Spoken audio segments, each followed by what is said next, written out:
పేరేంటమ్మా? వాసవి సార్. వాసవి. నీ పేరమ్మా? పవన్ సాయి. పవన్. బాగున్నారా సార్? మిమ్మల్ని కలవడం చాలా ఆనందంగా ఉంది.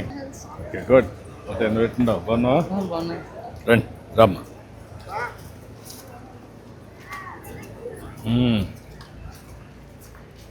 నువ్వు టీసీఎస్లో పనిచేస్తున్నావు కదా?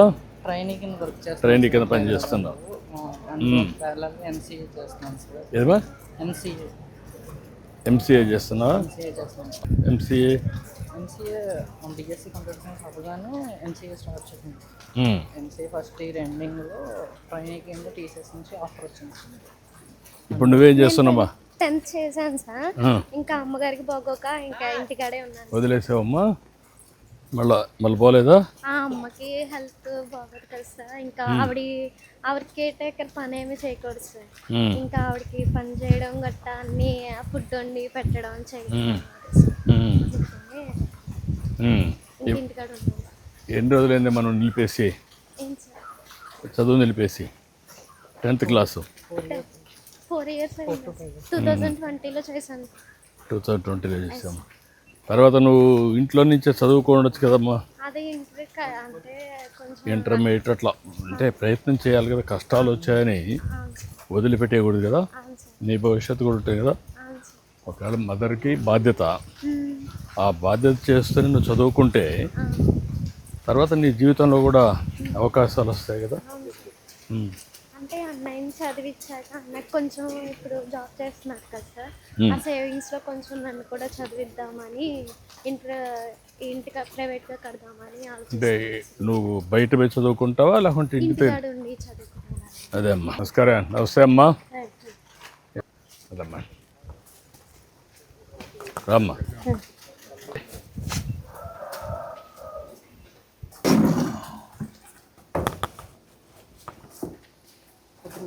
రండి, కూర్చోమ్మా. కూర్చో. ఏంటమ్మా ఎట్లున్నావు? అంతా కుటుంబం అంతా బాగా సహకరిస్తున్నారు కదా నీకు? ధైర్యంగా ఉండు. నువ్వు ధైర్యంగా ఉంటే ఫేస్ చేసావు. ఇంతవరకు కంట్రోల్లో పెట్టుకొని ముందుకు పోతున్నావు. అంతవరకు బాగా చేసావు. ఇంతవరకు అదే అమ్మా. ఆ పెన్షన్ వల్లే నా పిల్లలకి, నా మందులకి, సాక్షికి వాటికి పెన్షన్ వల్లే. ఇప్పుడు నువ్వేంటయా, నువ్వు బాగా చదువుకున్నావు కదా, ఎంసీఏ అవుతుంది. తర్వాత ఏంటి ఎట్లా నీ ఉద్యోగం? ట్రైనింగ్ కాబట్టి ఇన్ హ్యాండ్ 13 ఇస్తున్నారు. 13,000 ఇస్తారు. రేపు ఫుల్ టైం అయితే ఎంత వస్తుంది? నువ్వు ఏ మాదిరిగా సమర్థత పెంచుకుంటున్నాను అంటే నీ తెలివితేటలు బట్టే నీకు జీతాలు వస్తాయి. అంతేగాని నువ్వు తక్కువ పని చేస్తే తక్కువ ఇస్తారు, నువ్వు బాగా పని చేస్తే ఎక్కువ వస్తుంది. అదంతా కూడా ఆటోమేటిక్గా పెరుగుతూ వస్తుంది. దానికి నువ్వు ఎప్పటికప్పుడు నా స్కిల్స్ అప్డేట్ చేసుకుంటూ technical skills and communication skill upgradation చేసుకోకపోతే అప్గ్రేడేషన్ ద్వారా అక్కడ కూడా మొత్తం శాలరీని కటప్ చేసేదంతా స్కిల్ సెట్ బేస్ లైన్ చేసుకుంటాను. కాబట్టి నేను అందులో కూడా ఫాలోఅప్ చేసుకుంటున్నాను. ఎప్పటికప్పుడు న్యూ టెక్నాలజీస్, ఏఐ ఇంటిగ్రేషన్స్ ఇవన్నీ ఫాలోఅప్ చేసుకుంటూ అడాప్ట్ అవుతున్నాను. స్కిల్ సెట్స్ అన్నీ అప్డేట్ చేసుకుంటూ ఉన్నాను. నువ్వేం చేస్తున్నావు? వ్యవసాయ కూలి పనికి వెళ్తాను సార్. కూలి పని చేస్తున్నావు. ఎన్ని రోజులు పోతున్నావు కూలి పనికి? హాస్పిటల్ తీసుకెళ్ళడానికి వారానికి 3 రోజులు పడుతుంది. హాస్పిటల్ పోవడానికి పెద్ద 3 రోజులు 4 రోజులు ఏదోటి ఉంటే వెళ్తాం, లేకపోతే లేదు సార్. ఏ పని ఇంట్లోనే పెట్టాను. ఎప్పుడు ఇది చేసావు నువ్వు? అప్పుడు ఎప్పుడు ఇచ్చారు?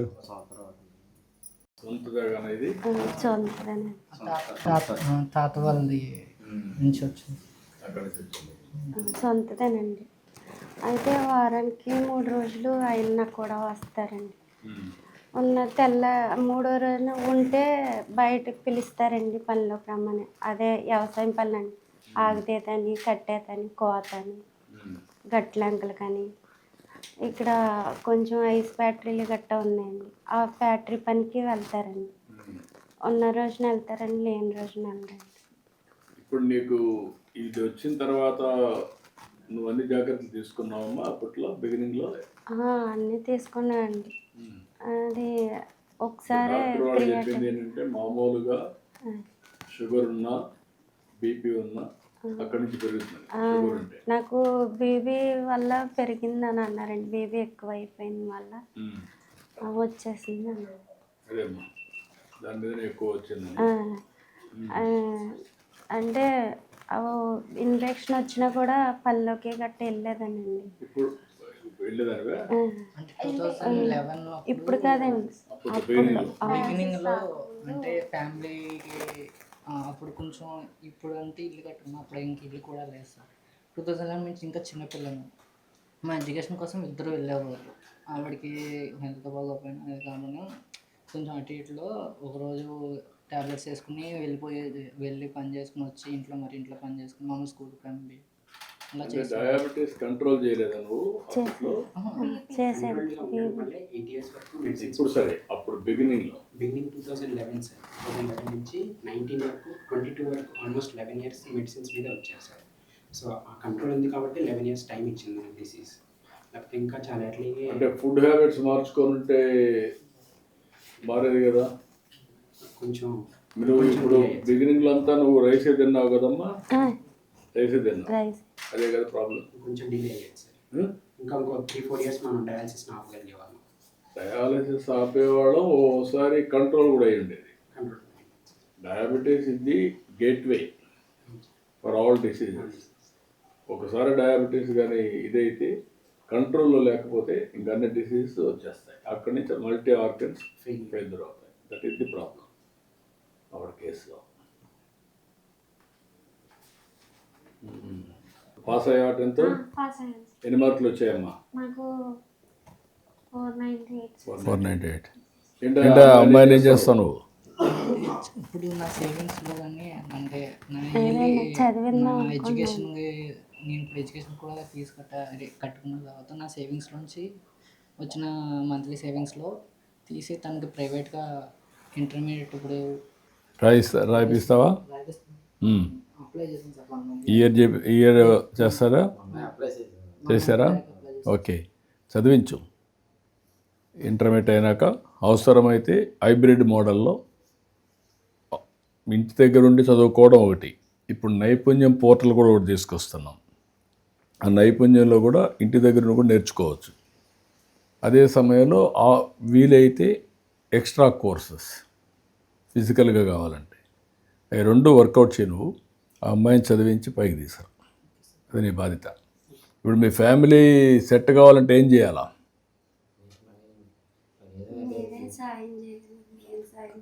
కదమ్మా, ఏం చేస్తే అంటే నాకు రాష్ట్రం అంతా ఉంటుంది, బట్ మీరు ఇబ్బందుల్లో ఉన్నారు, అందుకనే మీకు 10,000 అట్లా కూడా పెట్టాను, పెన్షన్లు ఇవన్నీ. అదే అందరికీ అంత మునుపంతా కూడా వచ్చేది కదా, నేను అన్ని కూడా మార్చి ఇబ్బందులను బట్టి చేసాం. ఇప్పుడు కొత్తగా కూడా ప్రాజెక్ట్ సంజీవని ఒక ప్రాజెక్ట్ తీసుకొస్తాం. అందులో మీ ఇలాంటి వాళ్ళందరినీ పెట్టి ప్రివెంటివ్ కింద ఏం తింటే కంట్రోల్లో ఉంటుంది, మెడిసిన్స్ ఏ విధంగా తీసుకోవాలి, టైం టు టైం ఎట్లా టెస్టులు చేయాలి, అవన్నీ కూడా పెడుతున్నాం.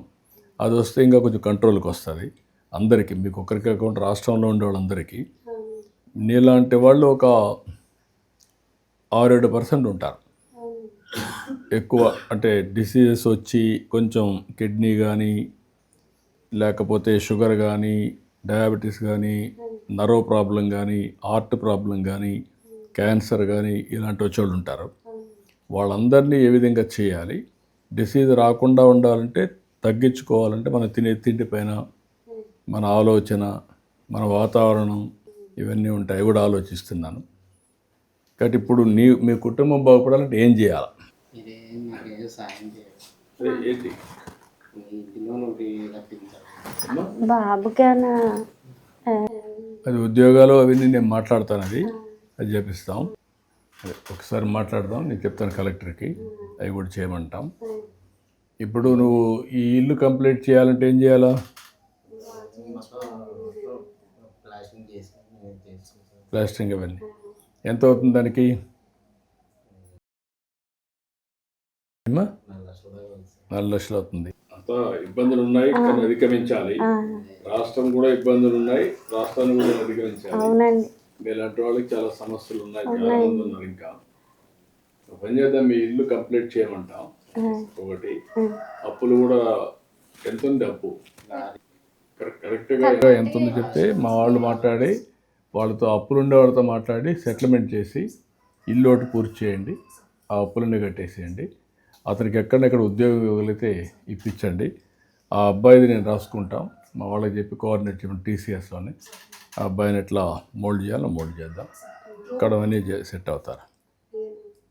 ఓకే, నేను చేపిస్తారా, నేను చెప్తాను, చేయమంటాను. ఇల్లు కట్టించి ద్వారా ఓకే, నువ్వు ఒక పని చేయమైతే చదువుకుంటూనే నీ డ్రోన్ పెట్టిస్తారు, దాంతో నువ్వు అదనంగా 10 రూపాయలు సంపాదించుకునే పరిస్థితి వస్తుంది. నువ్వు ఆ పని చేయి, తర్వాత మీ నాన్న దగ్గర చూస్తారు. మార్గదర్శి 25,000 జీతాలకి జాబ్ ఇస్తామని చెప్పారు సార్. ఈ విలేజ్ ఉమ్మటూరు మండలంలోని ఒక ఐస్ ఫ్యాక్టరీ ఉంది సార్. అందులో 25,000 జీతాలకి అక్కడ పెట్టించండి అవన్నీ, అతనికి ఉద్యోగం ఎగ్జామ్ చేస్తాం, ఇల్లు కట్టించి అదే మరిగా అప్పు సెటిల్ చేసేయాలి. ఓకే అమ్మా, ఇట్రామ్మా. ప్రియమైన గుడ్ల నాగలక్ష్మి గారికి నమస్కారం. మీరు మీ ఆర్థిక అవసరాల కొరకు ఎవరిపైనా ఆధారపడకుండా గౌరవప్రదంగా జీవించడానికి గౌరవనీయులైన మన ముఖ్యమంత్రి శ్రీ నారా చంద్రబాబు నాయుడు గారు మన ఆంధ్రప్రదేశ్ ప్రభుత్వం ప్రతిష్టాత్మక పథకమైన ఎన్టీఆర్ భరోసా పెన్షన్ను ప్రతి నెల మొదటి రోజున మీ సచివాలయ సిబ్బంది ద్వారా మీకు మీ ఇంటి వద్దనే 10,000 పంపిణీ చేయుటకు ఏర్పాటు చేశారు. ఓకే, ఏంటమ్మా కరుణ గారు? షివరింగ్ వస్తున్నారు అంటున్నారు సార్. మనం ఫేషియల్ ఇస్తున్నాం సార్. ఓకే, ఇప్పుడు ఎప్పటికప్పుడు ఈ మెసేజ్, స్ట్రక్చర్డ్ మెసేజ్ అందరికీ ఎవరికి ఉంటే వాళ్ళకి ఆ మెసేజ్ పెడతారు కదా. మనం 63 లక్షల మందికి ఇస్తే 63 లక్షల మందికి వెళ్తుంది. స్ట్రక్చర్డ్ మెసేజ్ అదే కూడా వినిపిస్తారు, అంతే కదా. ఓకే, అండ్ బయోమెట్రిక్ పని చేయకపోతే ఫేషియల్ రికగ్నిషన్ పెడుతున్నారు. Completed sir. కూర్చోమ్మా, నువ్వు కూర్చో.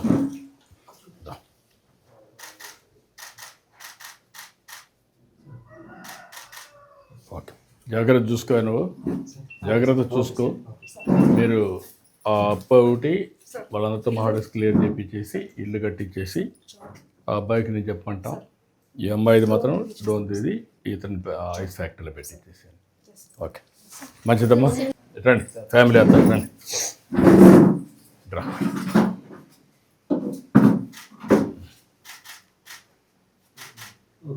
ఓకే అమ్మా, ధైర్యంగా రండి.